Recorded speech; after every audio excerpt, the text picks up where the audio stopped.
Les amis, j'espère que vous passez une très bonne journée. Nous y sommes, nous allons parler du contenu du chapitre 9 du manga Boruto to Blue Vortex avec le résumé dans son intégralité.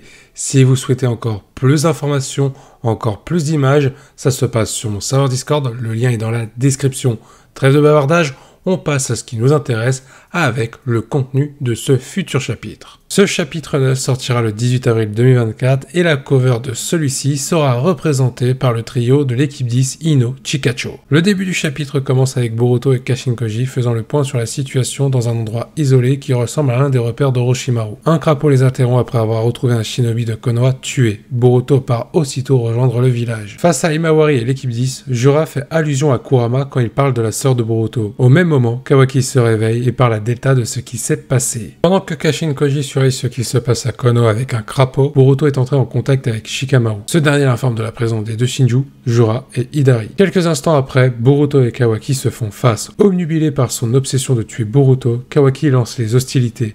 Le fils de Naruto esquive toutes les attaques de son adversaire avant d'asséner un violent coup de poing dans le ventre de celui-ci et de le projeter au sol. Foudrage, Kawaki active son Kama au niveau 1 et le Kama de Boruto s'active également par résonance. Voyant le Kama se propager sur son corps, Boruto a peur de ne pas maîtriser les pouvoirs de Momoshiki et préfère s'enfuir afin de ne pas les utiliser. Pendant ce temps, Imawari et l'équipe 10 essayent d'affronter Jura et Hidari, mais ils sont complètement dépassés. Shikada tente d'immobiliser Jura, mais celui-ci exécute Bizudaima avec un œil. Il fait tout exploser sur son passage. Avec cette explosion, Sarada et Sumire s'inquiètent encore plus et foncent rapidement vers le champ de bataille. De retour sur la zone de combat, Inojin est parvenu à sauver ses compagnons, dont Imawari, au moment de l'explosion, en dessinant un oiseau pour s'envoler. À la fin du chapitre 9, Jura et Hidari continuent d'échanger sur le chakra mystérieux d'Imawari. Soudain, la jeune Uzumaki se retrouve dans l'état d'un bijou, qui n'est autre qu'un mini Kurama. Que dire de ce chapitre 9? Il y a énormément de choses qui se passent, encore plus de mystères qui commencent à apparaître, tellement de dingueries. On va commencer par parler du cas de Boruto et de Kashin Koji. On va évoquer le lieu où ils se trouvent, ce lieu qui ressemble au repère, à l'un des repères d'Orochimaru. Il y a plein d'hypothèses à faire, plein de théories. Est-ce que ça veut dire que Boruto et Kashin Koji ont un lien avec Orochimaru? Est-ce qu'ils travaillent tous les trois au lieu d'être tout simplement qu'un simple binôme? Ou tout simplement, est-ce que Kashin Koji a eu connaissance des repères d'Orochimaru? Et donc, c'est là, durant tout ce temps, qu'il s'est planqué depuis son combat face à Ishiki. Et en rencontrant Boruto, il a amené celui-ci dans sa cachette. Pourquoi pas? Je pense que cette théorie est possible, le fait qu'Orochimaru soit du côté de Boruto et de Kashin Koji, et qu'il ait pu aider Kashin Koji depuis son affrontement face à Ishiki Otsutsuki. Ça contribuerait au développement du personnage, on verrait un Orochimaru encore plus sur la voie de la rédemption par rapport à ses dernières actions à la fin de Naruto Shippuden et par rapport à ce qu'il nous a montré au début de Boruto. Ça rachèterait le Orochimaru qu'on avait pu voir à l'époque dans Naruto. Là, le fait de voir un Orochimaru qui pourrait contribuer à sauver le monde shinobi, pourquoi pas, ça peut être sympa. Néanmoins, je dois donner quand même un contre-argument à cette théorie pour peser le pour et le contre. C'est par rapport à la durée de l'ellipse. Il y a eu 3 ans qui se sont écoulés et je trouve ça bizarre, si Orochimaru a aidé Boruto et Kashin Koji, que Mitsuki n'ait pas été mis dans la confidence par rapport aux actions d'Orochimaru. Mitsuki aurait pu comprendre et se rallier bien plus tôt à Boruto, au lieu d'attendre la confrontation entre Boruto et Mitsuki il y a quelques chapitres de cela, notamment dans le chapitre 7. Parlons de l'affrontement aussi, de l'opposition qu'on a eue avec Boruto qui s'est précipité à Konoha pour essayer de sauver tout le monde par rapport au Shinju. Il a dû faire face dans un premier temps à Kawaki. Et là, stupeur générale, Kawaki qui n'a fait que subir des défaites depuis le début du manga Boruto to Blue Vortex, depuis le début de cette seconde partie, il a réussi à prendre au dépourvu Boruto. Alors qu'on soit bien clair, ce n'est pas au niveau de la puissance que Kawaki a pris au dépourvu Boruto ou qu'il est au-dessus de lui. On l'a bien vu, Boruto, il dominait Kawaki, il était clairement au-dessus. Toutefois, Kawaki, sans même le savoir, il est parvenu à déstabiliser Boruto, puisqu'en activant son Kama, suite à la déroute qu'était en train de lui mettre Boruto, ça a activé le Kama de Boruto par résonance. À ce moment-là, on a découvert quelque chose de très intéressant et on a hâte de découvrir ça dans la suite de l'œuvre de Boruto, avec cette seconde partie, un Boruto qui était très inquiet d'utiliser son Kama car il ne voulait pas avoir recours au pouvoir de Momoshiki Otsutsuki. Certainement qu'il veut éviter que Momoshiki prenne le dessus sur lui. Là, on voit un Boruto plus que jamais responsable et connaissant tous les risques qu'il possède par rapport à cette malédiction qu'il a avec l'Otsutsuki qu'il a en lui. Voir un Boruto étant obligé de s'enfuir, étant obligé de s'envoler pour éviter que tout simplement il soit obligé d'utiliser le Kama face à Kawaki, ça c'est quelque chose qui va être plutôt sympa à suivre, de découvrir le développement de Boruto, comment il va faire pour gérer ça, comment l'alliance, s'il y en a une, va se réaliser entre Boruto et Momoshiki. Mais en tout cas, avec ça, avec ce qu'on a vu dans ce chapitre, on a la confirmation que Momoshiki est toujours en vie, parce qu'on voit vraiment Boruto sur la réserve par rapport au Kama. Cette scène-là permet aussi de mieux comprendre pourquoi Boruto a évolué à un tel point en tant que shinobi et non en tant qu'Otsutsuki par rapport à la puissance qu'il a pu obtenir avec ce Kama.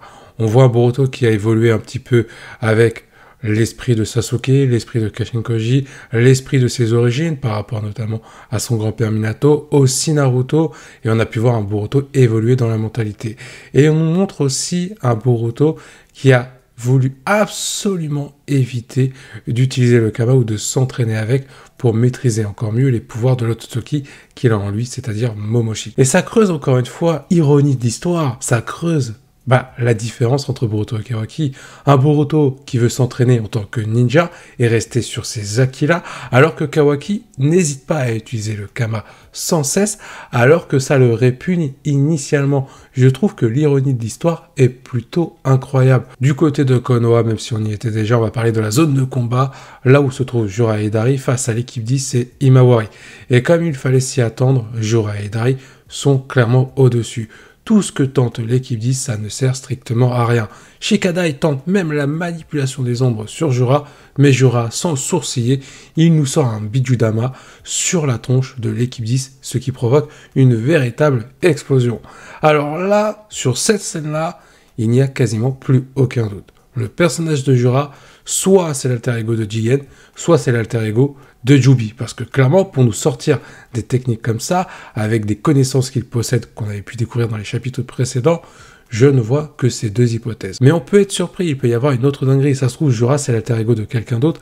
C'est vrai que le personnage de Kawaki, c'était l'une des hypothèses, mais là, au vu des caractéristiques de Jura, on s'en éloigne. Ce qui serait assez fou, c'est que Jura ne soit pas l'alter ego d'un seul personnage, mais de plusieurs personnages. D'une partie de Jubi, d'une partie de Kawaki, et pourquoi pas d'une partie du personnage de Jigen, avec bien sûr le fait que Jigen était Ishiki Otsutsuki. Mais sur ces différentes hypothèses, ces différentes théories, on aura le temps de les évoquer. Là, on va parler de l'autre élément majeur qui nous a été dévoilé dans ce chapitre 9, qui nous avait été teasé dans le chapitre 8, et j'ai même envie de dire teasé depuis un sacré moment concernant le personnage d'Imawari.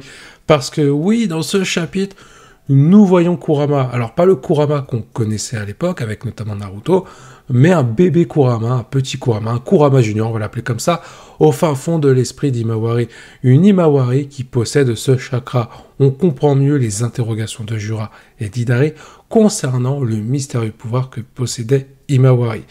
C'est une dinguerie, mais j'ai quand même beaucoup de craintes. Alors, ça me paraît évident que ce n'est pas le Kurama et que ce ne sera jamais le Kurama que j'ai évoqué il y a quelques instants, celui qu'on a connu du côté de Naruto. Ce sera certainement un Kurama nouveau, avec une vie et une histoire différentes qui va évoluer avec Imawari. Là où j'ai très peur, c'est si jamais on va dans le délire de reproduire la même chose qu'à l'époque avec Naruto Kurama.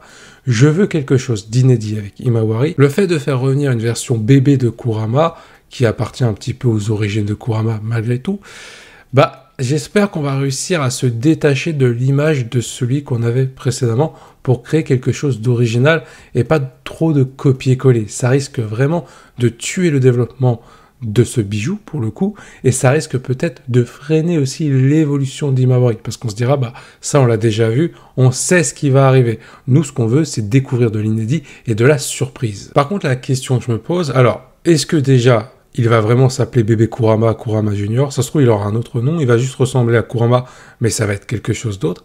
La deuxième question, qui va découler un peu de l'interrogation que je viens de citer, c'est comment Himawari a hérité de ce bijou. Est-ce que c'est lors de sa conception, lors de sa naissance, ou c'est arrivé plus tard, notamment durant l'ellipse? Durant l'ellipse, je n'y crois absolument pas, puisque le potentiel d'Himawari nous a été teasé depuis le début de Boruto, depuis limite son jeune âge. Donc ça veut dire que pour moi, ce bijou lui a été transmis à sa naissance lorsque Kurama était toujours vivant, et il est possible qu'une partie du chakra de Kurama soit allée dans Himawari et se soit transformée, aurait pu muter en quelque chose de différent. Ce qui pourrait expliquer pourquoi Momoshiki s'est trompé sur sa prédiction à l'égard de Naruto, comme quoi il n'arriverait pas à donner son héritage à l'un de ses enfants par rapport à Kurama. Visiblement, Naruto a réussi à transmettre quelque chose qui est en lien avec Kurama, mais qui va devenir indépendamment de Kurama, quelque chose de différent notamment. En tout cas, je l'espère. En tout cas, ce chapitre promet d'être plutôt sympathique en termes de révélation et en termes de mystère. Je vous invite à donner votre avis en commentaire par rapport aux informations que je vous ai communiquées et par rapport à ce que j'ai pu dire dans cette vidéo. Et juste avant de conclure cette vidéo, je vais quand même faire une petite aparté sur le fait que Sarada et Sumire, ça fait 2 chapitres qu'ils sont en train de traverser tout le village pour se rendre à l'endroit où se trouvent Jura et Hidari. On le sait très bien que là on est sur de la temporisation avant que Sarada rencontre l'alter ego de Sasuke et que ça mène à quelque chose de plutôt intéressant en termes d'émotion et en termes d'enjeu. On verra certainement ça dans le chapitre 10. Mais de là à faire temporiser ça comme ça en faisant passer Sarada et Sumire pour des shinobi qui sont très très lentes à rejoindre le lieu du combat, c'est un petit peu embêtant. Mais bref, il est temps pour moi de vous quitter. Je vous dis à la prochaine, portez-vous bien et que la volonté du KT soit avec vous. Juste avant de quitter cette vidéo, n'oubliez pas de liker et de vous abonner, ça me fera extrêmement plaisir, je compte sur vous.